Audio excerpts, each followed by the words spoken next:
Slaanesh, She Who Thirsts. Warhammer 40k lore. In the Stygian depths of the warp, where shadows birth nightmares and the very fabric of reality unravels, there resides a dark siren, a malevolent force that weaves a snare of desire and excess. Spoken of in whispers in back rooms and screamed in the pleasure cults of the Imperium, they are known by many names. The Lord of Excess, She Who Thirsts, and the Prince of Pleasure, but known to its enthralled disciples as the Chaos God Slaanesh. Slaanesh, the Dark Prince, is a being of both unimaginable beauty and unspeakable horror. Its appearance is an ever-changing manifestation of desire, an entity that defies mortal comprehension and able to assume any form. Male, female, both at the same time or no gender at all, always radiating an otherworldly charm that captivates all who gaze upon it. The genesis of Slaanesh was both the result and cause of the Eldari's catastrophic fall. Once a race of majestic splendor, the psychically attuned Eldari unwittingly birthed the cosmic manifestation of excess and pleasure through their relentless pursuit of their own unchecked desires. Their psychic energies coalesced in the warp to form Slaanesh, whose birth tore the fabric of space itself asunder, creating what became known as the infamous Eye of Terror. Countless Eldari were killed as their homeworlds were plunged into the abyss of their own creation, or obliterated by the real space shockwave that resulted. As the souls of the Eldari killed that day or since pass into the warp, She Who Thirsts awaits with ravenous appetite. The god of excess consumes all Eldari souls, savoring their potent blend of emotions and psychic energy. In an attempt to escape that fate, many Eldari wear spirit stones, which act as receptacles for their souls to prevent them from passing into the warp on death to be torn apart and consumed. The enigmatic sect of Eldari, known as the Harlequins, undergo the ritual to free themselves from the clutches of She Who Thirsts. Once liberated, they are believed to be under the protection of Segarak, the Laughing God.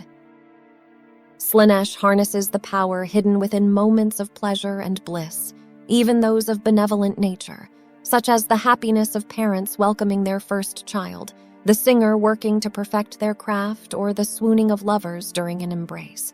Even each of these instances becomes a wellspring of power, however slight for Slaanesh. But being those concepts made manifest, Slaanesh is those acts and feelings taken to their most extreme. Love and caring become obsession and coercive abuse. Pride and passion becomes narcissism and perversion. When mortals succumb to and display these dark aspects, they unknowingly open themselves to the clutches of Slaanesh and eventual damnation.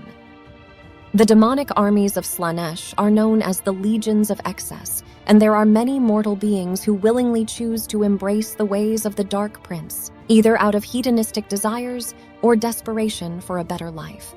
These cults of Slaanesh draw the attention of their dark patron through acts of extreme perversion, and in return, Slaanesh may grant them a taste of pleasure beyond mortal comprehension, if it should catch the Prince of Pleasure's fancy. Lucius the Eternal stands as the embodiment of Slaanesh's favor, as the narcissistic chosen champion of the Lord of Excess.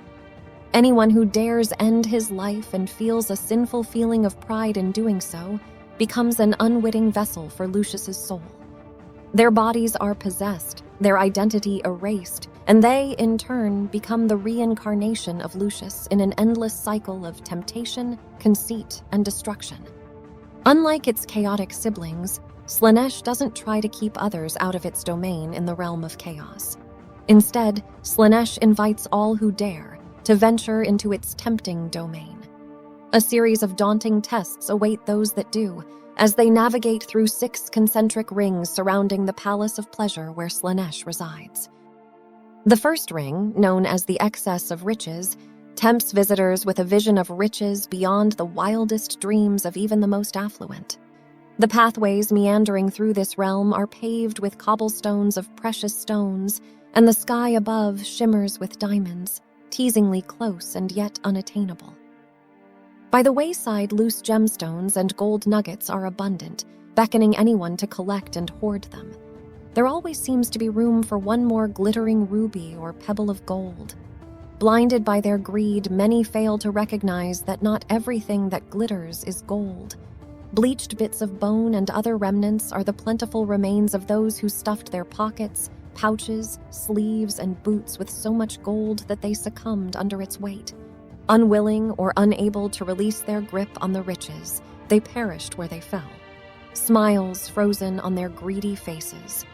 But it is a fleeting delight as they surrender their immortal souls in exchange for the momentary illusion of wealth. Those that don't succumb to greed may reach the second ring, the Excess of Sustenance, where they are confronted by a vast lake of the finest wine, its bouquet both strong and enticing. Across the lake are hunched giants that act as living islands, on which are great banquet tables heavy with delicacies of every description. Those that survive the intoxicating swim to dine at the feast are rewarded with the most delicious food they have ever experienced. Each bite is more and more enjoyable until they reach the point where they're unable to stop forcing food into their own stomach. When their excessive gluttony causes their body to fail, their plump corpse is added to the feast for the next wayward diner to consume. The third ring is the excess of bodily delights, a sweeping vista of golden grass where the air is heavy with an intoxicating musk. There are arrangements of tents through which can be seen demon and mortal bodies entwine in the viewer's most secret sensual desires. The demonettes, whose impossible beauty makes them difficult to look at, stalk this ring. They beckon their roused prey to come closer, so that their fanged kisses and clawed caresses can eviscerate them at the very pinnacle of ecstasy. Beyond the vista of golden grass is the ring of Excess of Adoration. Here, travelers are ensnared by a convincing illusion. The illusion is different for everyone. It may be something as large as great crowds cheering their name and raising statues in their honor, to something as small as a father finally earning the love and respect of his son. Whatever form it takes appeals to their desire for recognition and veneration. Either through strength of will or self-doubt, those that break free from the illusions see that the third ring is nothing but a vast plain of black soot, with heaps of bones and the limp bodies of those still trapped in their delusion. Beyond the plain of ash is a great forest that is the excess of achievement. Throughout the forest are many glades, each with a serene and tranquil pool at the center. Those that stare into a pool see their accomplishments and are enchanted to dream of what great deeds they could yet achieve. When their eyes are closed, the undergrowth of the glade moves against them. Thorny branches reach up as strangling vines reach down. In their final moments, the pool reflects their greatest shame as the hostile foliage rips them apart. The final ring is the Excess of Repose, a place of sublime peace. After persevering through the challenges of the previous rings, the final test is a chance to rest. It takes the form of a picturesque beach with lazy, lapping waves and a soothing lullaby that floats upon a gentle breeze. Cherubs descend from above to remove heavy belongings, and figures rise from the waves to massage weary travelers' cares away, offering them rest and peace at last. It takes an extraordinary strong will to resist the urge to rest, to fend off the cherubs and cast the figures back to the sea. But for those that continue, the Palace of Pleasure awaits. What the Palace of Slaanesh actually looks like is unclear, but what is known is that it is a place of perfection.